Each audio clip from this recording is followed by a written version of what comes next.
Hey there, and welcome back to Don't Open That Door. Come along with our triumvirate of terror as we descend into darkness, head into horror, and plunge into peril. If you've ever gone camping and been startled by a snapping twig in the darkness, you're in the right place. I'm Justin, and if this movie was taking place in a tropical rainforest, I'd have had the whole thing covered.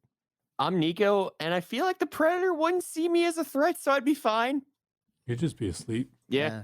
Well, I'm Dan, and I would definitely be a dual axe wielder. Okay. And her little rope axe was pretty badass. And we are here today to discuss Prey, the Predator movie from 2022.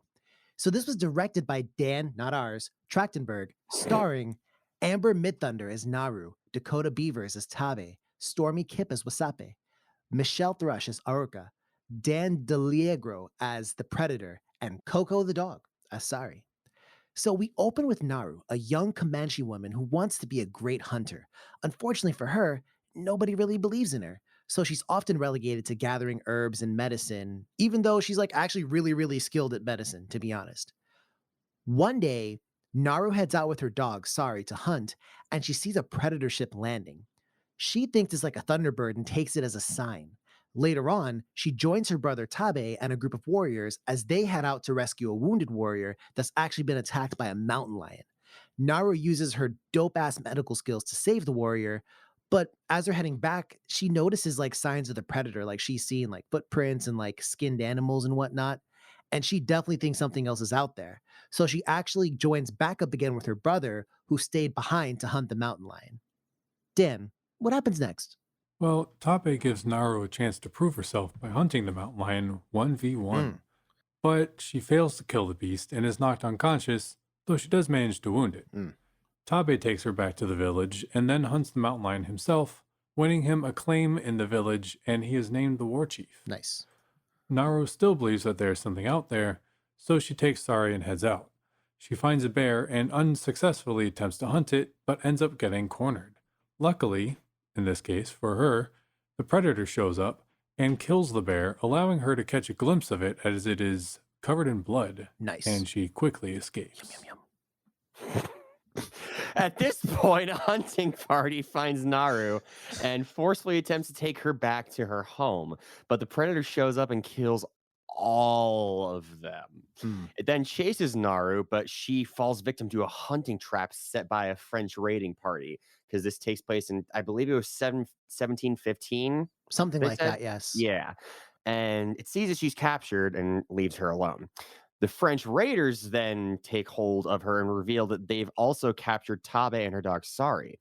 They then try to use Tabe and Naru as bait, and Sari just kind of vibes out at the camp.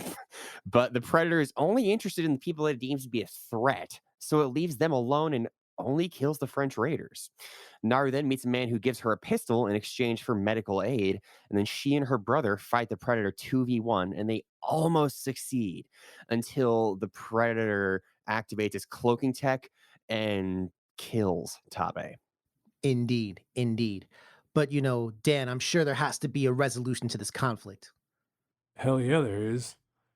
At the moment, Naru flees, but she has learned an important lesson that the predator won't attack people with low body temperatures as it believes them to be dead and or incapacitated. Right, right.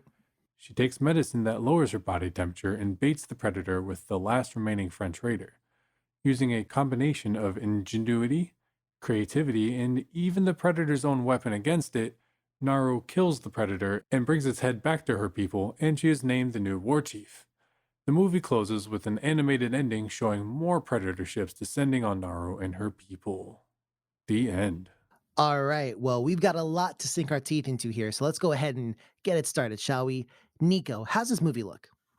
I was really impressed with the camera work above, I think, all else excepting the landscapes, which were just stunning, frankly. This is a beautiful movie, but in particular, I think the way that a lot of the scenes are shot, particularly how they follow Naru as she is, like swinging from side to side, and we get her perspective just in a very dynamic way. I think it made the film very, very exciting, even during the places where it might have been a more low tempo scene in between the, gore fest that the Predator normally treats us to.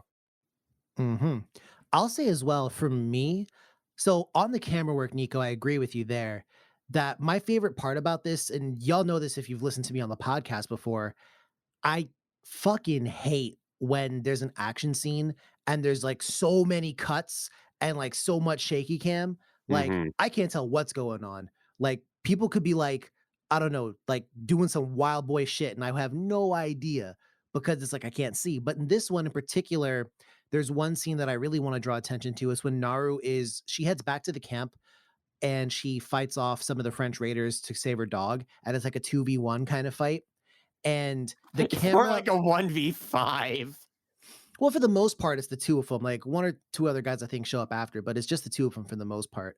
Scene fucking rules, by the way. It's a really cool scene because there's not really that many cuts. Like there's a camera and it's on Naru, and then she'll like stab someone, it'll pan like right to show that, and then it'll swing left to show more of the fight. And I really appreciate that because that actually takes a lot more work than just constant cuts. So I really, really, really appreciated that. The only kind of very, very, very slight negative I have about the visuals is one or two of like the CG animals, which are only there for like very, very, very brief glimpses.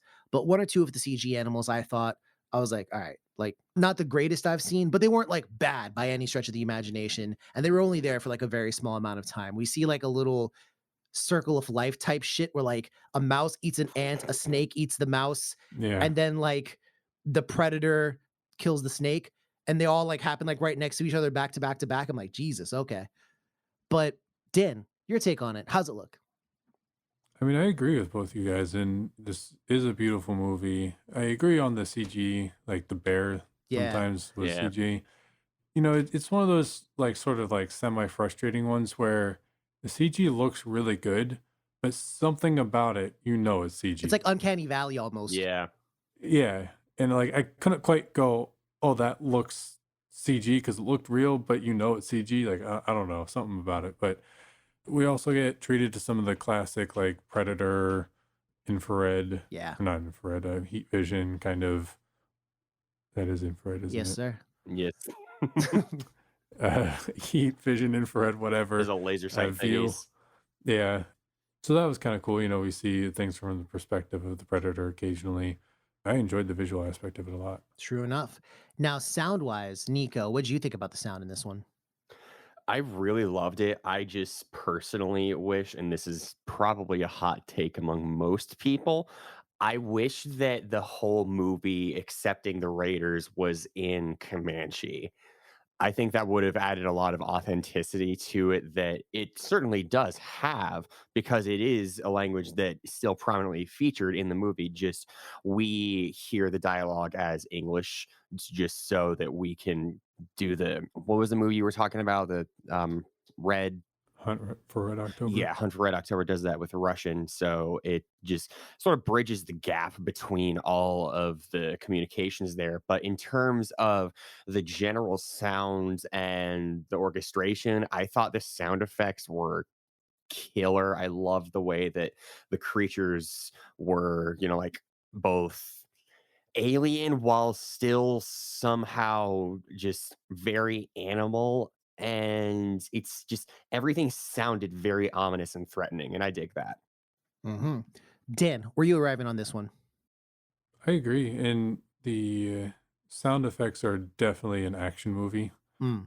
Like there's For a point sure. where the predator claws open like the snake that Justin mentioned, and the sound effects you hear swing, Yeah.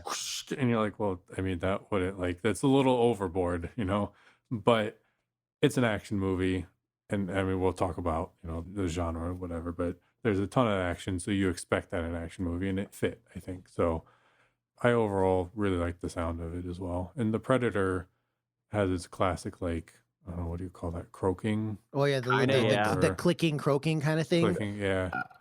Um, Kinda thing. so It's like The Yeah. Grudge, but yeah, not really. Uh, yeah. So yeah, it sounded good. Well, first off, I agree with what both of you have said, but you said this is actiony, at least in terms of some of the sound effects. And I wanted to ask you guys, where to you does this land on the spectrum? Because there's action, sci-fi, and horror. And these are kind of like the three major building blocks of this movie. How much of this movie would you say is horror? How much of it's action and how much of it's like sci-fi? If you had to kind of give a breakdown here, like what would you say? What would you say? I feel like the first third is a solid science fiction flick, and then it does not a hard pivot, but a fairly gradual pivot into horror once we see what we're dealing with, in particular with the various invisible kills that the predator gets and how we see that it is getting closer and closer to Naru. And in particular, I think the point where it turns is when Naru's getting hunted by the bear and then the predator just upends and fucking bisects this poor motherfucker, and you can see the blood drip down onto his silhouette. That was absolutely fucking terrifying. True. Very, very, very true. Dan, where you at with this? I don't really think it's very sci-fi-y. I mean, obviously, the Predator is an alien thing, of course we have that part of it. But aside from that, to me, there's not a lot of sci-fi in it, but there's a ton of action and a ton of horror. So, I mean, I would put it at like 50%, well, 48% action, 48% horror, and 4% sci-fi maybe. To me, it very closely mirrors the original Predator, where like I feel like the first chunk of the original Predator was like action movie. Mhm. And then it wasn't until it was sort of like Arnold Schwarzenegger versus the Predator 1v1 where it pivoted more towards horror. I kind of feel like this followed that same kind of arc, in my opinion. Personally, I feel like it did the balance a little bit better than the first one just because of the scope of it all. When you think back to the first Predator movie, all these motherfuckers had like, M16s and, just like big ass fucking rifles and grenades and shit. And we got axes. And so Yeah. I think that makes it a little bit more intimate and also just that much scarier when you can see, right behind the two characters running away from 'em is just this blood soaked visage chasing after you. So hold your tea on that one, Nico, because I do want to descend into that a little bit more. Read Okay, those okay, tea okay, leaves, if you okay, will. okay. But I will say, as far as what Dan said, I want to just publicly call Dan a bastard because Wow. Not me. All right. you took literally everything I was going to say, Yeah. like exactly as I was going to say it. So Nice. I agree with you, Dan. I don't think there's a ton of sci fi in this particular movie. And I think the reason why is I don't really know the best way to say it, but the movie's very raw. Yeah. Like, people die, shit happens, people get their limbs chopped off. Like, there's only one really kind of comedic break in the movie, which is like they're shooting at the predator at one point, and they've got like old timey, it's the 1700s. So they have those old school like Oh, yeah. rifles, and then they all look at each other and they start like trying to reload like super quick. And it's just like, yo, that was pretty funny. And you see, gosh, like I feel like there are too many movies nowadays that like for me personally, they do too much kind of like, oh guys, we got to throw in a whole bunch of jokes or else. But like this one for Mm, me was a well-earned joke because like the movie had been going fucking hard for like 10 minutes before Hmm. that. yeah. So like it was a quick like pause or respite. It was like, all right, catch your breath, and then we'll keep going.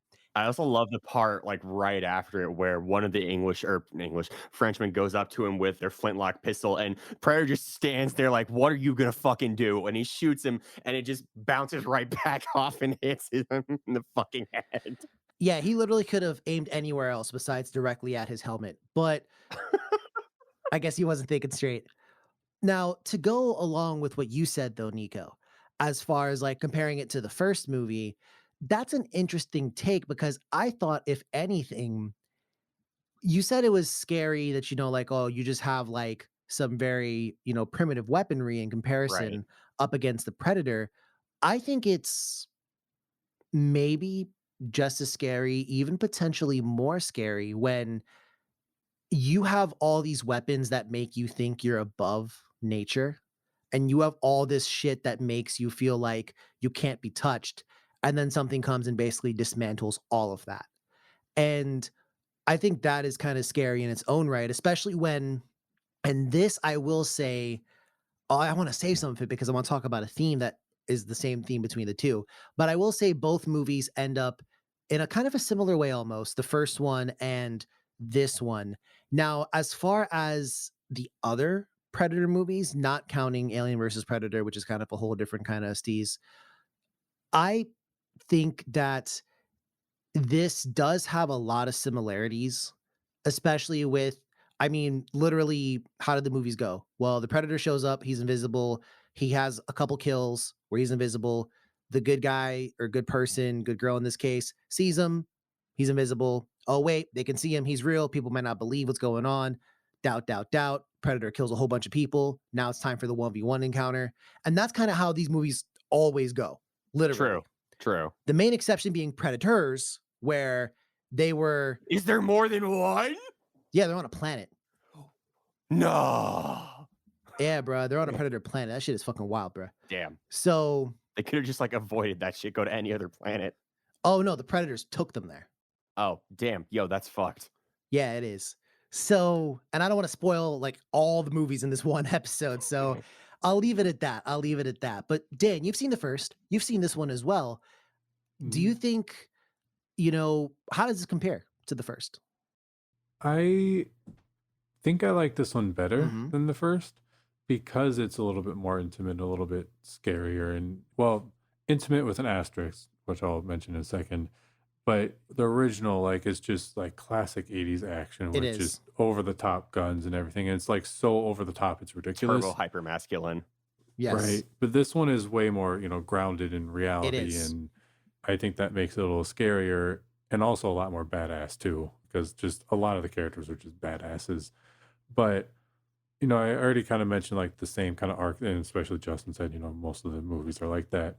But also, at the end, when it's 1v1, I mean, she has to rely on ingenuity and traps and things to defeat Predator, just like Arnold Schwarzenegger did, and, there's a quick little, I don't know, 30-second scene montage where she's like fastening up some traps and spikes and Yeah. whatnot. And I was like, yep, that's Arnold, like I remember that scene in that movie too, so I think there's a lot of similarities, at least with the plot arc, anyways, in the first one in this. Well, you've already mentioned it now, so that, that cat's out of the bag, and that's the thing I wanted to follow up more on in regards to themes that are in this movie.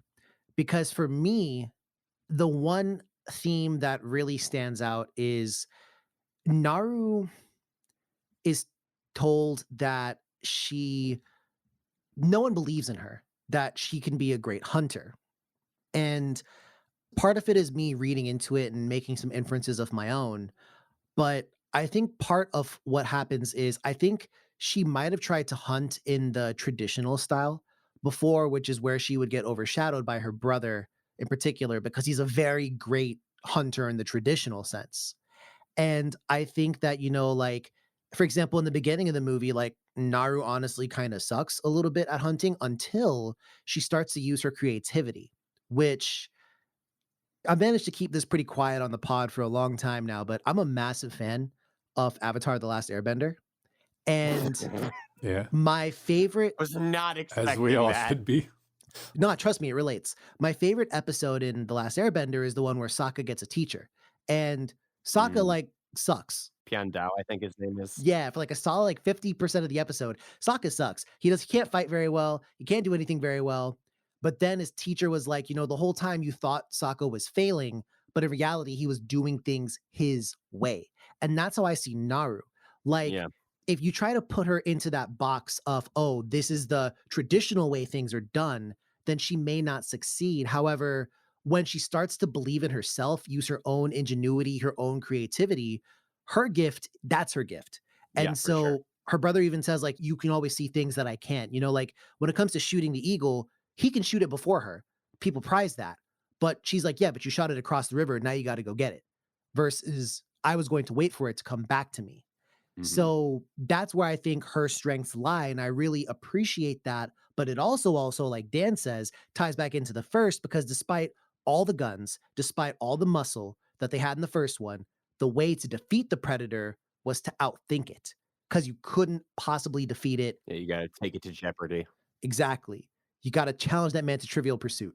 Yeah. So I've said a lot as far as themes, and I probably took some of the juiciest pieces, but I'm sure there's something else. What other themes do you guys think are in the movie? I think this is a very clear coming of age film as well. Hmm. And, very similar to what you were talking about too. Naro, the whole time people doubt her and she wants to be a hunter and they're like, you really should be a, medicine person. You really should go gather stuff and do whatever, not hunt. And she's like, no, I want to hunt. And one of my favorite lines in the movie, and I'm gonna kind of botch it a little bit, but I think her mother is like, why do you want to be a hunter? And she says, because you don't think I can, or something. And I thought that line was really powerful because a lot of times, a lot of shows and books and movies and media do that theme, but they don't say that phrase. Like that's sort of Yeah. like left up to the interpretation, which is also powerful. But I feel like that they just said it or she said it was like really cool to me. So the whole time she's trying to, she goes to hunt the mountain lion and she can't quite do it. And she's hunting the bear and she can't quite do it and everything. And, obviously at the end she kills the predator and brings it back and brings back the head into the war chief and all. So definitely like a coming of age. And yeah. Very, very, very true. Nico, did you have anything you wanted to point out in that regards? The only thing that I could possibly add is that this is one of those movies that I like to call good for her movies. You might know the meme where it's Lucille Bluth from Arrested Development, Jessica Walters, may she rest in peace. The scene where, well, she's just saying good for her. That was a great fucking segue there, Nico. But I think of those movies are, other such examples. You think of like Midsummer, The Witch, where there are specifically a female lead who is a fairly strong character that gets some kind of success, whether Pyrrhic or not, at the cost of a harrowing series of tragedies that befall her along the way. And I think coming of age definitely works with that particular like trope, I guess you could say. I don't know if that made sense, but No, you make sense. Now I'm gonna say this. I'm gonna let you have that, Nico, because if we start discussing this now, we're gonna be here for the next 2 hours. Feel me? Because we ain't never reviewed the Vitch, but you don't want to talk about the Not Vitch yet. right now. hey man. One thing too that I thought was really powerful as well at the end when she becomes the war chief. And, that's what she had been wanting, to prove everyone wrong and everything at the end. They kind of course, zoom in on her face and she's not smiling. Right. Like, she's Yeah. not happy because, like, her brother died, a bunch of her people died. Like, it wasn't triumphant. Like, you could tell there was a little bit of like I'm glad that I finished this, but like, she wasn't happy about it. It Yeah. wasn't all It was a smiles harrowing and happy ending, experience. Yeah. So I thought that was a really good choice. I'm glad they didn't just make her smile and be like, "Yes, I did it. Yay." So, you know what's really interesting, Dan? It's interesting hearing your interpretation of that scene where she said, where they're like, oh, like, why do you want to hunt? And she says, because you think I can't. Mhm. Because I think that I agree that that's one way to look at the scene for sure. I think there's also a possible alternative analysis of it because later on, so her saying, "Why are you a hunter?" and she says, "Because you think I can't." I think that is like slightly petulant, and I think she gets a stronger reason. Again, alternate theory here. When they hunt the mountain lion, and her brother's like, "Oh, you're gonna do it because you have to," Mm. Hmm. and Yeah, then she's like, "I can." He's like, "Yes, because you have because you to." have to. And I think that kind of goes in with the whole like because there's the scene where the French raiders basically just massacre a whole bunch of buffalo. And we don't see the massacre, but we see the aftermath. And they're so wasteful because they only take the fur, they leave the meat, they leave all the corpses to rot in the field. And that to me was kind of like almost like a empowering of that theme because it was the difference between hunting because you can and hunting because you have to. Right. And Yeah. the predator's another example of hunting because you can, and she Mhm. represents hunting because you have to. And I think that is, Good to me, analysis. one of the kind of different kind of strokes, I guess you could look at it with. But I also agree it was kind of a badass line anyways, though. Sometimes rule of cool just takes over and it's like, yeah, it's kind Yeah. of Yeah. badass. Yeah. Now, I want to ask real quick, what's your favorite character? There's not too many, but do you have a favorite character and favorite scene in this one, Nico? Man, Naru just kicks so much fucking ass. Like, she fucking rules. I love her character development. I was cheering at the end. And I think the final scene, honestly, when everything starting from when she just like point blank shoots this motherfucker in the back of the head and leads it to the mud pit was just, mwah, just so good. Hmm. Dan, how about you? I'm torn because I mean Naru is just badass, and I think serious answer, I think she's my favorite character. But I also like Sorry a lot, The dog. and the whole Yeah. movie, I was like, "Yo, if they kill this dog, I'm gonna fucking toss my computer across the room or some shit." Like, I'm glad. Sorry was great as well. Yeah. I'll say this, and this is going to be super cheesy, probably the most wholesome you'll hear from me all year. My favorite character in this is actually Tabe The brother. Yep. Knew it. Figured. because he's a big brother. And if you notice, like, he tries his best to always include her. And like he tries his best to big her up a lot of the time. Like there are people who don't want her to come on something. He's like, nah, she knows medicine, let her come. Or like, like I forget the exact wording, but there's like a ritual or like a ritual almost where it's like a warrior has to go on like a big hunt, is kind of how it's Mhm. described. And he's like, this is it, this is yours. And he bigs her up and like he trusts her. He trusts her ability a lot of the time. And like I personally like I feel a lot of relation with that. And also just like he is one of the few people we've seen go toe to toe with a predator. Like Naru included as well. Like, don't get me wrong, her scene was very badass. But in her brother's scene, what I really enjoyed was this man just straight up like went in like raw. He didn't have no flour to help him. Mhm. He had nothing. Like he had her to help him, but he was like, yo, 1v1 of that dude, dodging, jumping, like doing everything, yo. I was like, Yeah. yo. And Yo, it's very critical because, and this is another, and again, this movie is literally for an action movie slash horror movie, this movie is chock full of fucking references. But recall, in order for her brother to become the war chief, she wounded the mountain lion, the massive mountain lion, and mhm. He wounded it. Yeah. he wounded it so she could become the war chief later on. And like they Yeah. both have always relied on Damn. each other and built on one another. Damn. So like that's why I'm saying, and this movie has Damn. like so many of those where I'm like, yo, that's fucking Okay, Dan sick. Trachtenberg. Well, it's cool too because there's this one part when after he kills the mountain lion, he comes back. Hmm. He talks to her, and she's like mad at herself for not doing it, and he says, no, we did this, Right. and I thought she was going to say, no, you did this, Hmm. but it gets flipped, and then so she says something else, I can't remember. Then he goes, okay, I said we did this, but really I did this. You failed at this, whatever, and that really pushed her to be better. Yeah. Yes. And I think that was tough love too. Like I Absolutely. think like that Absolutely. wasn't like a fuck Yeah. you, I did this. That was like I'm saying this to better you, Yeah. Yes. So, which I thought was a pretty mature, big brother Well, moment. Yeah. that was the thing because he literally like, because again, everybody else would accept mediocrity from her. He's the only one who wouldn't. Like, Mhm. Hmm. he's the one who always taunts her and pushes her to go further. And I'm pretty sure if he knew the one dude, because there's a character who, like, at one point in time, like, kind of beats on her a little bit when they're trying to like take her back, like he sucker punches her and Mhm. everything else like that. I'm pretty sure if he knew about that, he would like whoop that dude's ass Yeah, probably. because he goes out by him. And this is the thing, like they send out like whole parties to go do things, and this dude goes by his fucking self. It's like middle of the night. I don't give a fuck, bro.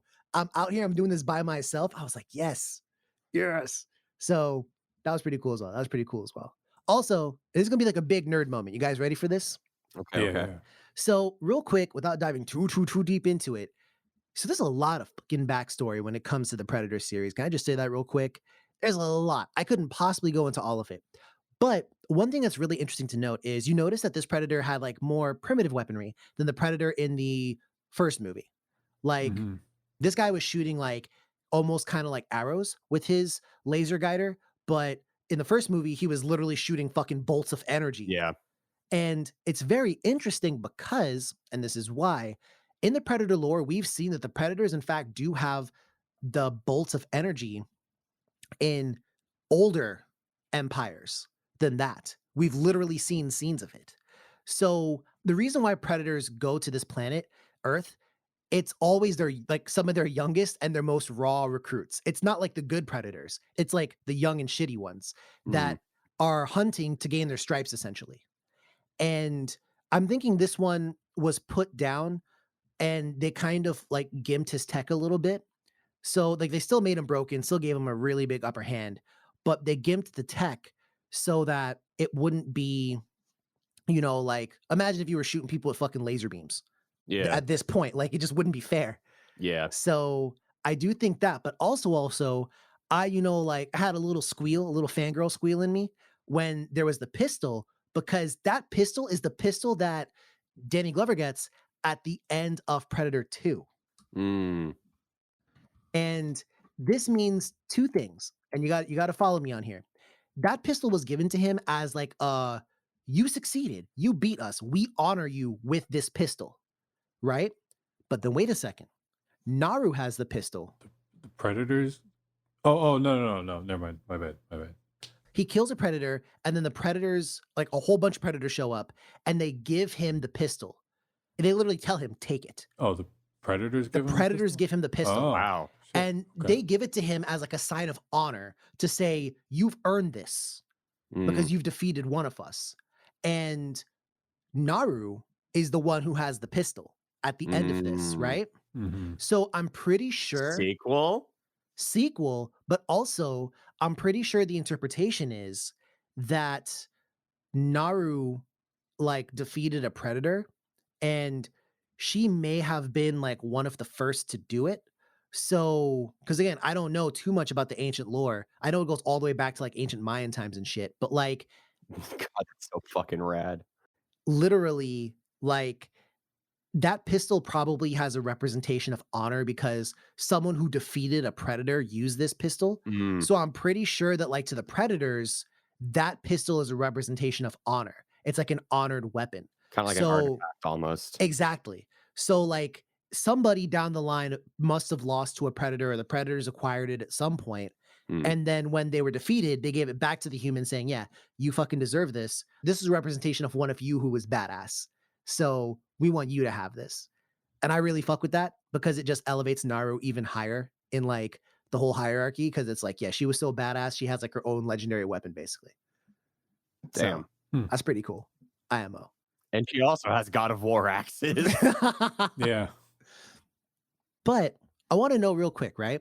So for a what would you do scenario? So obviously our hunting party is going to be the three of us. Mm. So We're fucked.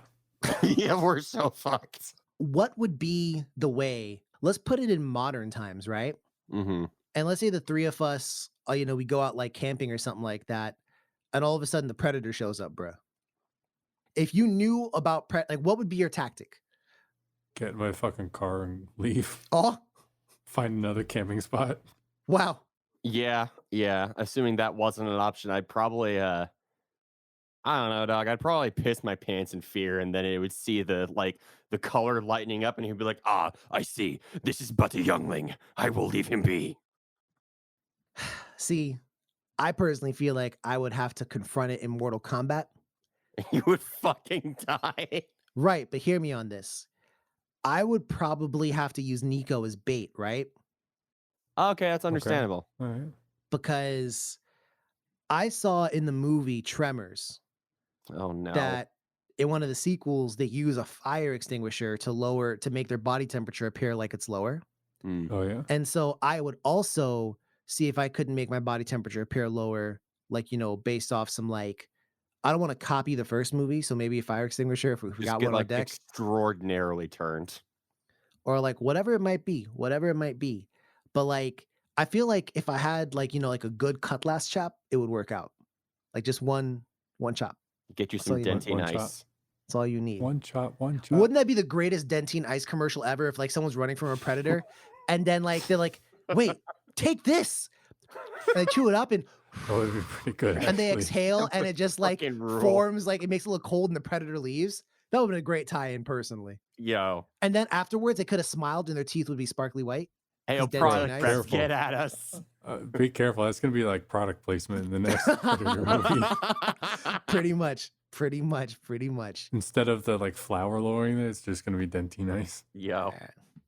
So, dear listener, as we move into the critical review here, I have made an unholy error. For the first time in I don't know how many episodes, Ever, actually. Ever, yeah. I accidentally, due to Dan's trickery, Aha. Mm. I accidentally revealed the critic score to my two benevolent co-hosts. However, y'all don't know the audience score.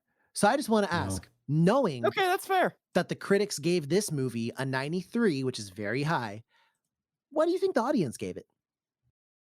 I'm not feeling too original. I'm going to say 93 as well. I'm going to say a little lower. I'm going to go with still kind of high. I'm going to say a 87. So you'd be wrong. Surprisingly, the audience gave this movie a 73, so a full 20 points lower than the critics. So I will say this, and I do not know how prone Rotten Tomatoes is to this, because obviously the score is, it's Oh, an I know what you're saying. aggregator, but I do know that this was one of those movies that when it dropped, it got review bombed. And I don't know to what extent that still is impacting the score, if at all, because it's very difficult sometimes. Like, obviously, someone gives like a 0 out of 10. Like, that can be very easy to weed out. But, like, it's hard to tell if somebody just has a rational reason why they hate a movie, much like me with Ghost Stories. And me with Chucky. yeah, like you could have your own for real reasons for hating a movie and you give it a low score versus you have some kind of political agenda behind your low score for the movie. And Do you ever want to own the libs by writing 5 million paragraphs on IMDb? hey, listen, we've seen people do some crazy things to own the libs, bruh. You're not wrong. Also, due to sarcasm being sometimes difficult to present, people may have thought based on our last episode that we might have been. Because what was it? Bro, I was editing that It episode was like today. it was like those damn liberal cucks. Yo, I was editing. Oh fuck! I just did this fucking episode. And you're like, yo, why does this happen? And Nico's like, well, you see, it's these, these alpha males fighting off these like liberal. Oh, it was the thing from another That's world. what it was. That's what it was. These scientist libs. Oh shit, bruh. Growing an alien race to own the libs, but no. Fuck. Anyways, I think we should go ahead and just say what we think about the movie and a score. And you know what? I'll lead this one. Oh, Okay. I'm gonna beat more trust and lead this one. Okay. all right, alpha male. Bruh, I'm beyond that. Actually, alpha male is way too much. If you've noticed on YouTube, there's several shorts dedicated to me. It's called Sigma Grind set. Shut the fuck up. And that's where you gotta be, bro. Oh, no. Anyways, Fuck up. anyhow, Oh, no. so I really like this movie. And I didn't think I was gonna like this movie as much as I did, because I always kind of put the Predator in that kind of genre where it's actiony, really actiony, and I didn't think anyone would really be able to capture the spirit of that. I feel like sometimes modern movies are oftentimes too polished, particularly when it comes to something that I feel should be very visceral. And sometimes they can be overly polished. IMO, hot takes. But this movie to me really nailed it down. I think it provided a very interesting insight into a culture that I have limited knowledge about. I think it was raw at all the right moments. I think it, like I was saying, there was a lot of stuff there for me to dig up and really look at. Mhm. So I honestly, I really, really, really love this movie. And there's not too much more that I could say I would want out of it. So for me personally, this is actually going to get a 94. Wow. I will echo most of what you said, but much briefer. The only thing I'm going to add is that I think this movie has genuinely like the best fight scenes of any horror movie I've ever seen. The fight scenes in this kick so much ass, and I'm going to give this a 92. That's what I'm saying. I think it's almost unfair to Mhm. compare this to horror movies for fight scenes. I feel like you got to compare it to action movies for Yeah, fight scenes Yeah. because it's not going to be a comparison otherwise. that's fair. Yeah. I mean, much like Nico, I'm going to echo Nico and Justin. I just had a great time watching this movie. The action scenes, again, were super badass. It was a great blend of action and horror to me. It just checked all the boxes. There was actually like depth to the film. Hmm. Like a surprising amount of it. Yeah. Yeah. And it was dope. So I'm going to say 90. I'm going to go with Justin, 94. All right. So, bearing all that, if we're all in the 90s, it's an obvious recommendation. Is this going to get Yeah. the golden seal? Yeah, this movie Yeah. whips Yeah, I so think much so. ass. Yeah, absolutely. So, hang on. There you go. Oh, he has something in his hands this time. What Yeah. is Golden it? seal. Golden seal. Golden seal. Not my camera lens cover. Ah, okay. All right. I hope I don't Got it. break this shit. But yeah, so golden seal. And yeah, we definitely recommend that you check out this movie. Right now, it's on Hulu and probably will be when we release this in a couple weeks. But when it comes out, I mean, I don't buy a ton of movies, but this is definitely one that I'm probably going to cop because I fucking dig this movie a lot. So, does anyone have anything else they want to add before we wrap this one up? Support more actors of indigenous descent. Very true. Very, very, very true. So, if you like what you've heard, or if you want to contest us, or if you want to get at us to own the libs, let me know. Let me know. We're on social media. We're on Twitter and Instagram at DOTD Horror. We're also on Facebook. That's Don't Open That Door. Plus, you can always check out every episode we've ever done on our website, which is, of course, dotdhorror.com. But till next time, definitely take care of one another. Look out for yourself. And if it bleeds, you can kill it. But as always, dear listener, don't open that door. Bye.